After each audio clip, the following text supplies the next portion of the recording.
আপনারা মেয়ে হিসাবে খুব অসাধারণ হবেন।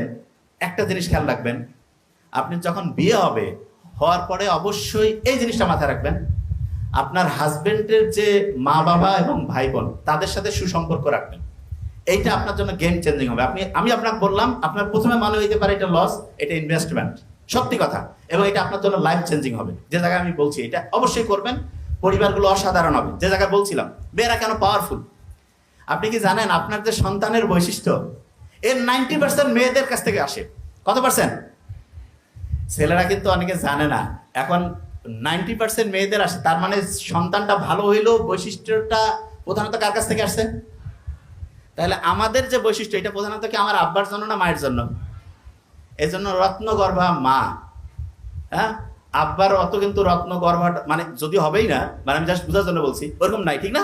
রত্নগর্ভা মা আছে কেন? কারণ আসলে সাইন্টিফিক্যালি দেখা গিয়েছে মেয়ে একটা সন্তানের 90% হচ্ছে মা। এবং নেপোলিয়নের ওই কথা জানেন তো আপনারা, যে শিক্ষিত